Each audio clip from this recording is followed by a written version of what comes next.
Welcome to Inside the Castle, the podcast that goes behind castle doors to have real conversations with real people about solving the nation's toughest challenges. I'm your host today, Aaron Schlein from the U.S. Army Corps of Engineers, Sacramento District. Today's episode of Inside the Castle is the first in a series focused on career development within the Army Corps of Engineers. The goal for this series is simple: to help connect our USACE teammates with proven skills and strategies to move their careers and the nation forward. Our guests for the series are selected because they clearly demonstrate expertise in a relevant subject area and are able to communicate actionable advice for listeners who wish to develop and excel in that area. Our first topic is one that isn't discussed often enough, and I certainly haven't seen any prospect courses on it. The topic is professional networking, which I like to describe as the art and science of connecting with people, developing relationships, and actively working to make sure that the right people know who you are and how you can contribute to the mission. My intention for this episode is to help illustrate for my USACE colleagues at all stages of their careers the value of professional networking and how making connections with intention can not only accelerate your career, but take you to places that you may not have thought possible. Our guest today is Jesse Morrill-Winter with the Flood Risk Management Planning Center of Expertise, also known by its much cooler acronym, the FRM-PCX. Jesse is passionate about flood risk management and helping the Corps of Engineers move towards a holistic, risk-informed approach to improving public safety. Jesse is originally from New Hampshire and started his career at the New England District as a student while studying at Suffolk University. He joined the Sacramento District in 2016 and spent 6 months in Washington, D.C. as the Levee Safety Endowed Chair in 2018 before joining the FRM-PCX in January 2021 as a National Technical Specialist in Economics and Risk Analysis. Jesse Morrill-Winter, welcome to Inside the Castle. Thanks for having me. Happy to be here. That's my pleasure. So Jesse, today you are a nationally recognized specialist in life loss estimation, life risk evaluation, but of course that's not where you started. Back when you joined the Corps as a student, tell me, what was your perception about the possibilities for your career? If I'm being honest, I really joined the Corps.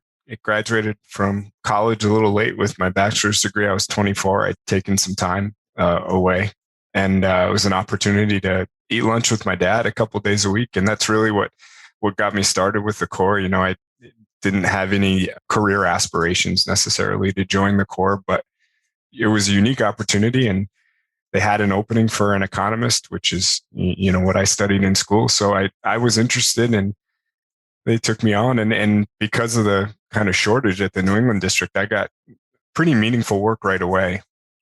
Just what I've seen across the Corps since joining the Corps, I was given maybe a more active role than students are often given. You know, I really didn't ever think of it as a career, if I'm being honest. I really saw it as a chance to get some professional experience. You know, I graduated right around the time of the Great Recession in 2008. I graduated in May of 2009 when a lot of the American Recovery and Reinvestment Act funding was being distributed. And one nice thing about that is there was an opportunity to become a Department of the Army intern. So they offered me that slot, and it was, you know, I traveled once a month. So it was just kind of an intriguing opportunity. But my perception of kind of my career growth, particularly progression, I would say was rather bleak. I just didn't see a lot of upward mobility, and I didn't see a lot of interesting opportunity more than anything when I really started. I kind of felt like, hey, this was cool, but I'd like to try something else. So yeah, if I'm being honest, I didn't see much of a future with the Corps when I first started out. And the DA intern program helped. And in the second year, I said, hey, this is what I'm doing right now in my life. So I want to be good at it. I'm going to make a real effort to become a talented economist in the Corps of Engineers. So I was explicit about the trainings I sought out and how I spend my time, particularly in that second year of the DA internship.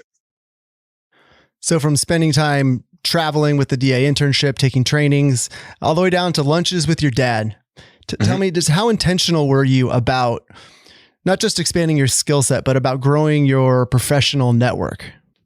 My father worked in a very different part of the organization. He was on the service side of the organization. He was in IT, and this was before ACIT, and he did a lot of really cool stuff. So I knew people there from going to, core picnics and stuff from the time I was, very small, and catching tennis balls from the pitching machine for a baseball card and all those different things.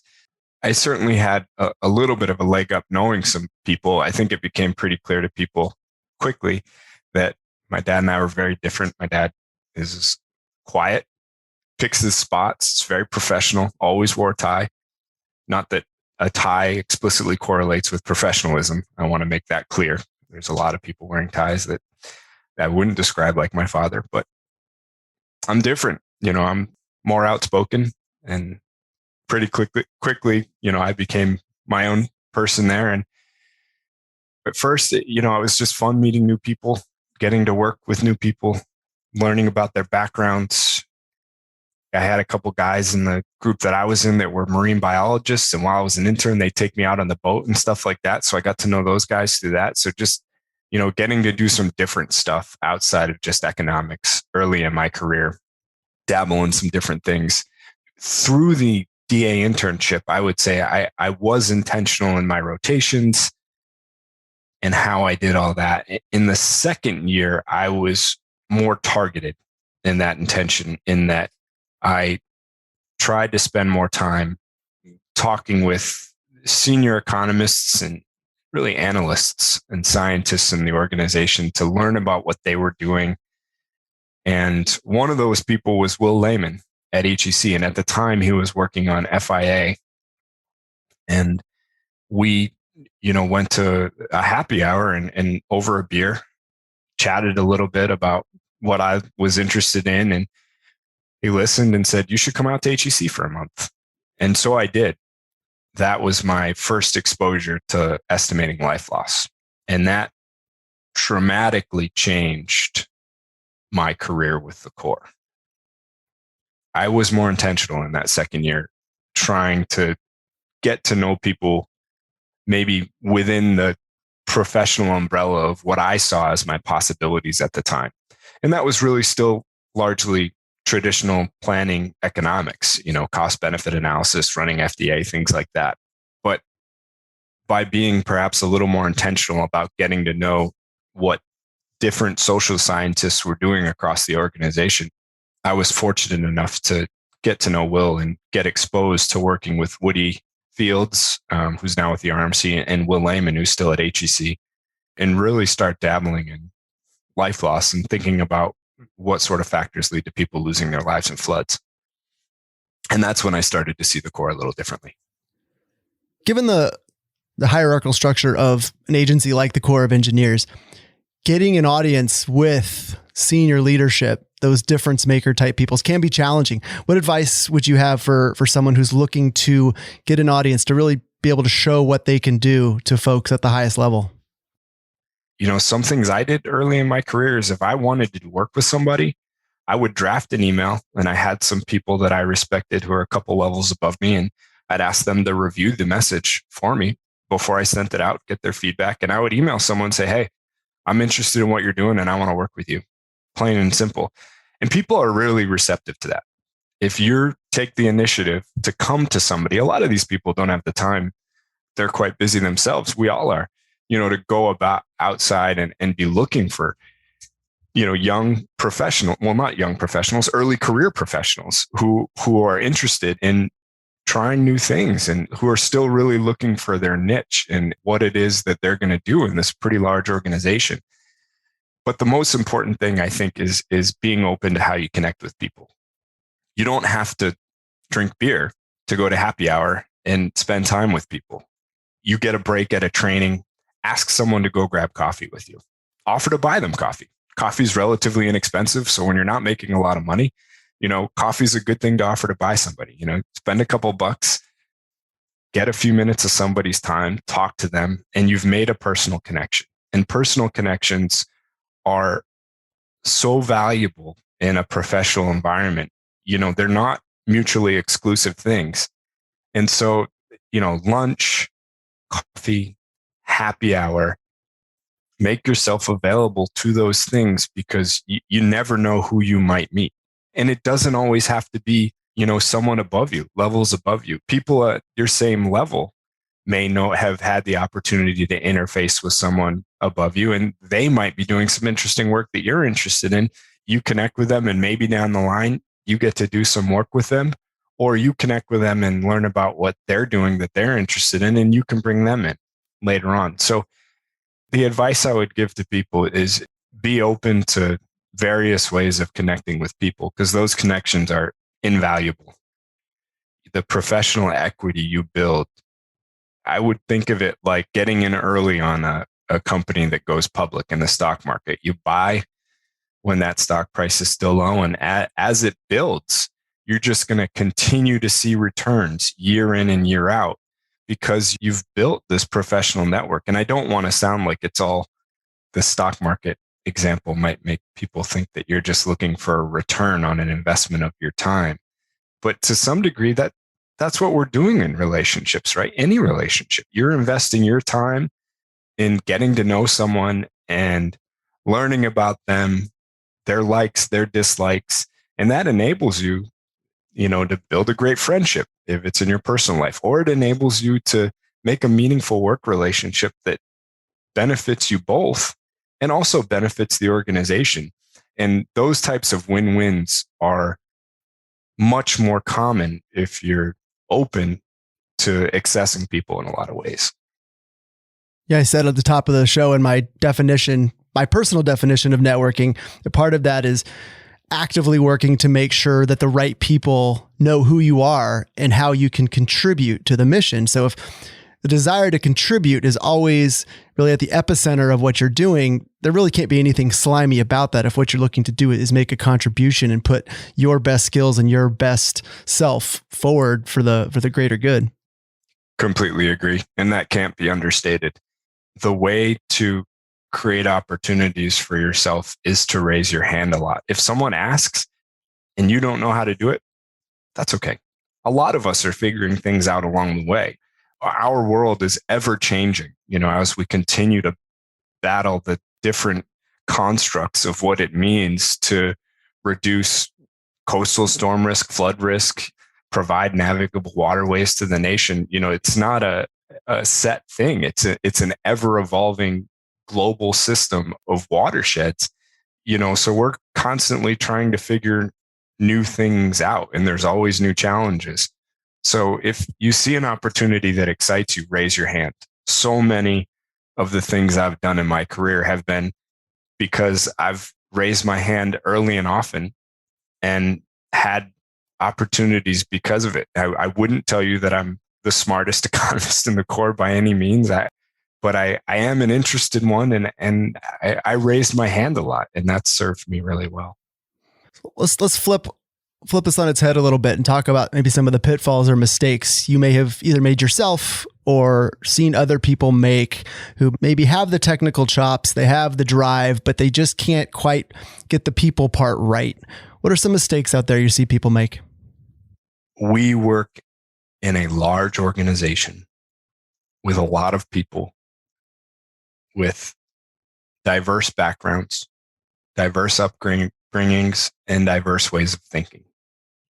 The biggest shortcoming I've seen from really bright people is the need to be right and the need for their idea to be the accepted idea amongst a larger group.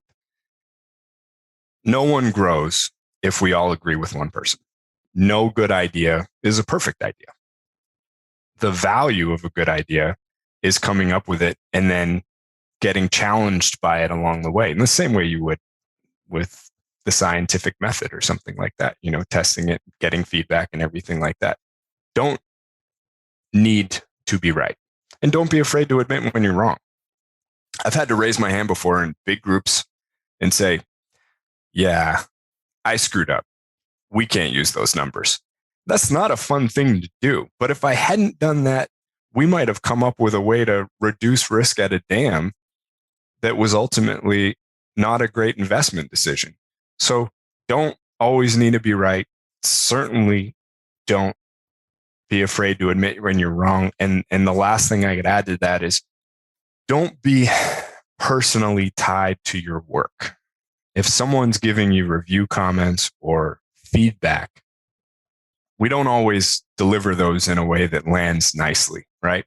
In a perfect world, we'd all communicate in a way that everyone was looking at this objectively. They're providing me responses. This isn't a personal affront. We have various levels of how connected we are to our work at a personal level, where if you're really connected to it personally and someone criticizes it, that can feel like a personal insult or an attack. That's a real challenge. If you find yourself being like that or having those types of reactions, take a step back, take a deep breath, think through it. Don't send that email yet and respond later and learn how to just accept commentary for what it is. The goal here is never about one individual. It's about all of us getting to a decision that improves society in some fashion, right? That's what I would say the biggest shortcomings are that I've seen in my career. I think I could maybe sum that up with talking about humility or lack of humility. And you talk about those moments where you have to come in hat in hand and admit that you've done something wrong. I found personally that can do wonders to build that professional capital you talked about, that you can show that humility to say, yeah, I was wrong, or to take constructive feedback and spin it to a positive. And don't send that email yet. I wrote that down. That's great. Write up that email, get it all out, get the poison out, but don't send it. That can be a powerful exercise in itself. I love that. It really can. So don't fill out the 2-line or the CC line. Just write it out, go take a walk, and then come back to it later. And that's a valuable exercise. And I completely agree. You're spot on.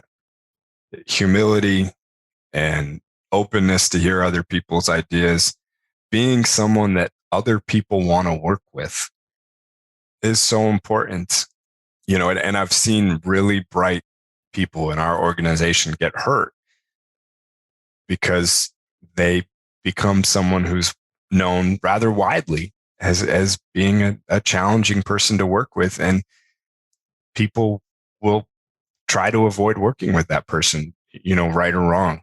But if you're someone who can participate as part of a group, contribute, remain humble, offer good suggestions, people will want to work with you. So I want to talk a little bit about maybe a specific instance, and hopefully the folks out there listening can see themselves in this story. That's the purpose of this question, is for folks to really see how opportunities can arise. And Jesse, the saying goes that luck is where preparation meets opportunity. So I'd like you to tell us about a time when an opportunity arose that you were prepared to seize, and tell us how your professional network played into that preparation.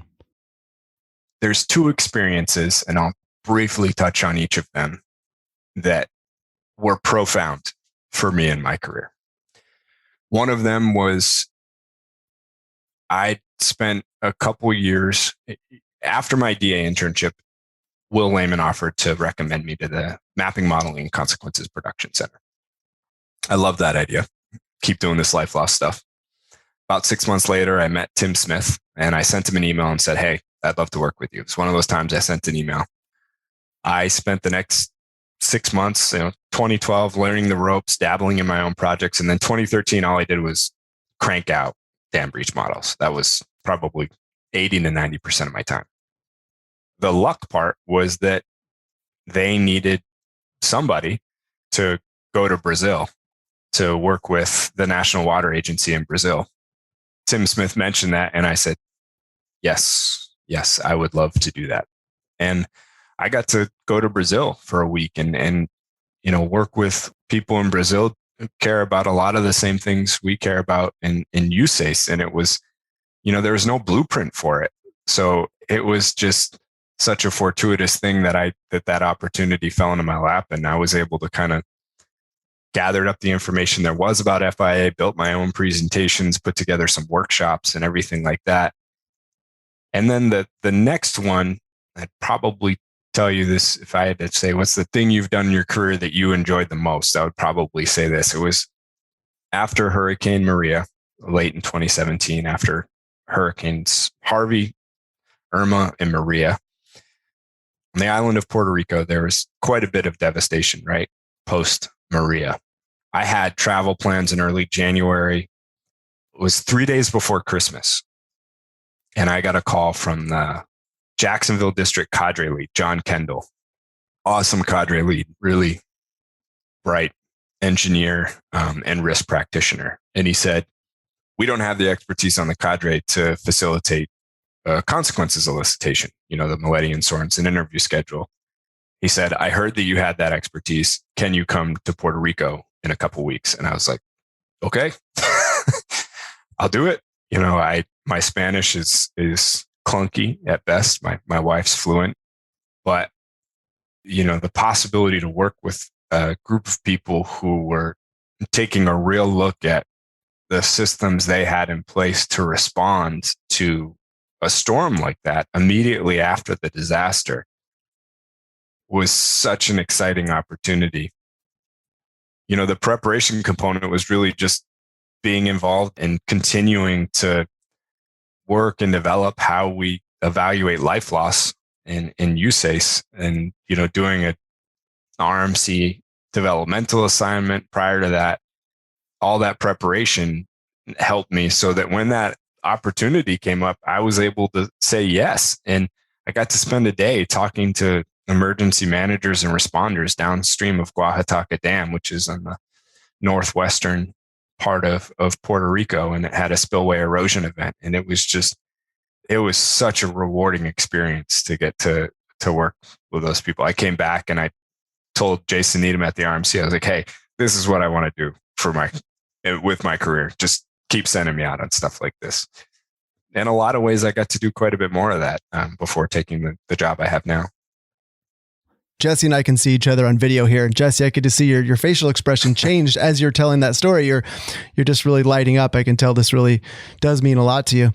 So appreciate you sharing that story. Yeah. Couple final questions here. And we got to touch on the current work environment, which is overwhelmingly virtual. So the opportunities for networking and for personal connections, I don't want to say they've disappeared, but they've certainly changed a lot since you started with the course. So I'd really love to pick your brain a little bit about how we can best make those meaningful connections in the virtual environment. It's really not the same. Those days in the office where you can just go grab lunch with someone or go grab coffee, like I was suggesting, or go to happy hour. It's harder to find those opportunities now. If I were starting with the core today, I'm someone who likes to be around people, talk with people, get to know people, hear their story. I'm fortunate in the context of networking that that's all stuff I really enjoy. It's natural for me to want to be in those environments, and it's not something that I have to psych myself up to go do this thing that maybe will be out of my comfort zone. And that's where I think we are now, is asking a lot of people to really reimagine how we get to know people. The advantages of being virtual. If before I met someone over coffee and then emailed them after to say, hey, I'd love to work with you. How do you create that coffee outing in a virtual environment? That's not terribly easy, but I would do exactly that. I would schedule 15 minutes with somebody. Can we have coffee and just chat? I'm interested in what you're doing. That's what I would do. I've had people reach out to me to do that. I think a lot of us who may no longer be part of the new generation of Corps of Engineers professionals and are in more senior positions now or mid-level positions would all be really open to something like that. If anyone were to reach out to me and ask, and I've had a couple people do it, reach out to me and just say, hey, I'd love to catch up. We found time on each other's calendars and we've done it. But it's a step further, right? You can't walk over to someone's desk and ask or, get dragged out to lunch with a group of people. You need to create that interaction now. Whereas before it could have happened more organically. There's more impetus on early career professionals and new professionals within our agency to really put themselves out there by reaching out to people and wanting to get to know them. I think there's a tremendous opportunity for some of the organizations that we have, like the Early Career Network, to create these virtual networking opportunities, but also if you ever see a group that's doing something that you're interested in, or if there's something that you might be interested in, highly encourage you to reach out. It is a challenge. You have to initiate it yourself. Those organic opportunities, like being in the same place for a training or something like that, really aren't available anymore. So you kind of have to create that, and that adds a layer. It's so easy to just log in the morning virtually, focus on the stuff you have to get done for the day, and then log off. But if I were starting out today, part of every day for me would be thinking about how I could connect with people. Anything you're doing in that, you need to have intentions, right? Goals are the outcomes, intentions are how you get there. What would it be like for me to have this great professional network, even though I'm working in this virtual environment? Well, probably be pretty great. Imagine all these different things I could do. All right. So I'm going to be intentional about reaching out to one person a week and trying to set something up. I'm going to be intentional about something like that. And that's how you'd have to do it from my perspective. There's not an easy button to say that maybe when I was coming up, there was, the DA internship allowed me to travel a lot, which put me in rooms with a lot of different people. And I took advantage of those opportunities to get to know people. It wasn't until later on in my career that I really understood the value of doing all of those things. Well, you make an interesting point talking about reaching out, scheduling 15 minutes for a virtual coffee. And now I'm coming at this from the perspective of someone who's maybe early career or new to the core, and they've literally never met maybe any of their colleagues, much less any of these senior leaders who they may be trying to get the attention of. But where the silver lining exists in that is it makes it a lot easier to say yes to a 15-minute virtual coffee date as opposed to someone who maybe wants to take you out to lunch or to even to go out to regular coffee, because a 15-minute coffee date is really an hour coffee date. We know that. You got to get there, you got to settle in, you got to pay the bill. But just, hey, I want 15 minutes. It's going to take exactly 15 minutes. And then the minute we hang up, you can go back to doing whatever you were doing before. It's a lot easier to get those senior leaders or anyone you want to connect with for that matter to say yes to that conversation. So I appreciate you calling that out. To your point about, just starting out, not really knowing, hey, where do I look to find these people? What's the first domino I have to topple?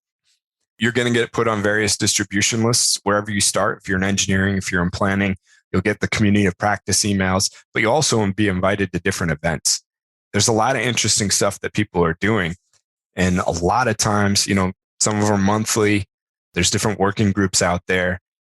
If you participate in those, there's going to be a lot of folks on those calls. And some of those presentations, they might be passively interesting to you, but there might be a slide in there that gets at something that's really interesting to you. That's a way to start building hey, who do I contact to talk about this thing? And if someone's got it in a slide presentation, you can follow up and start from there. And that could lead to a conversation with someone, which could lead to some sort of virtual appointment where you're supporting a group that's doing work that's really interesting to you early in your career. And say, maybe it's not full time, but say it's 50% of your time. And you work with them, you take on some tasks, you knock them out. Suddenly there's more work coming for you and it's funded. That's going to lead to a lot of support from people above you because you're providing for yourself. Once you start doing that, it's kind of like kicking a snowball downhill. It's just going to keep building on itself for you. So participate. Be an active participant in these group things that are offered virtually. Again, it comes back to contribution. You contribute to those conversations and reaching out to people, letting them know that you want to be involved in what they're working. And that is pretty powerful when you think about it, and maybe hard for someone early in their career to put themselves in the shoes of someone who's in a leadership position. But if you imagine that someone's reaching out to you because they're interested in you and what you're doing, you're most likely going to give that person, at the very least, give them a 15-minute coffee date. Taking that initiative for for me now, where I am in my career, if someone will reach out to me and says, hey, I'm interested in this work, and I say, okay, here's some material. Also, I could use your help with this. They get into the material and they get something done immediately. That becomes someone like, oh, this is someone I can rely on to get things. And they're on a list of people that I know I can go to get stuff done. And all of a sudden, I see these different things, someone at my level now, I've done with the Corps for 13 and a half years. Someone at my level now sees stuff that maybe they don't. And I'm thinking, hey, I know that this one person got this thing done. They mentioned being interested in some other stuff. I'm going to reach out to them to see if they have availability. Those things, they all start to connect themselves. It's like, it's like a never ending decision tree, if you will, where it just continues to grow. You might start with a single plant, but you just keep getting all these different branches that come off of it. And all of those branches start to bear fruit. Suddenly you're turning away opportunities and you're getting to know a lot of people just by taking initiative, showing up, and making yourself available. Well, someday when there's a rainy day, Jesse, and we had a heck of a rainy last couple of days here in Sacramento, you sit down with a big piece of paper and you can find and see if you can sketch out that influence tree that you planted back as a student intern before you rose through the ranks to a GS14 with the FRM-PCX. I'd like to see that. Yeah, I'd be interested in seeing what that looks like too. Well, final question, Jesse, here before we wrap up. We open up the conversation talking about what your perspective was on the front end of your career. How has that perspective evolved and changed over the years? And where does it sit right now? Your perspective on the opportunities for someone joining the Corps of Engineers. The great surprise for me in my career with the Corps is how raising your hand a lot and getting to know people and doing different work can continue to be exciting, even on the days where it's frustrating, and there are those days. My perspective now is you can create opportunities for yourself. You can hear no, but no is a temporary thing. Or I think of no as a temporary thing. You might hear no 3 times before you hear yes. Doesn't mean you should stop asking. My perception is you can really create unique and powerful opportunities for yourself in this organization. You could look at the landscape of the professional, the job market across the US. When you think about compensation, not all decisions in life are monetary. We're generally well compensated professionals, but there's a lot of components of our compensation that don't show up in your paycheck.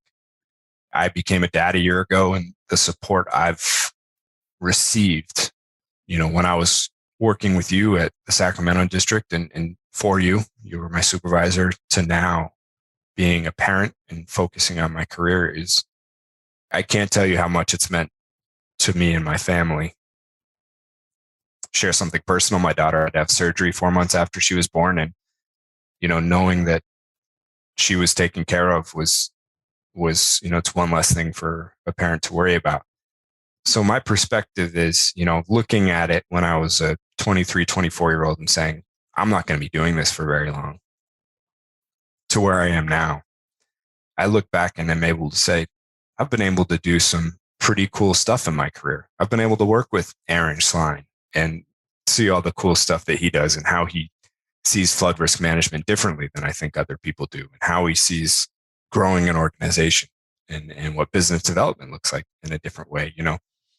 To me, it all comes back to people, the people we're working for and the people we're working with.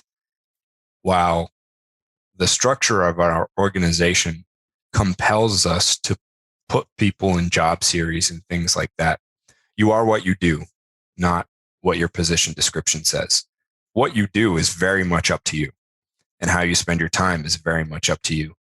If you're willing to seek out opportunities and raise your hand, you're going to be really surprised about the things that you're exposed to, the opportunities that become available to you, the places you'll go, both literally like Brazil and Puerto Rico. I've been to Amsterdam, all work trips, but also the places that you'll go just professionally, the things that you'll get to do.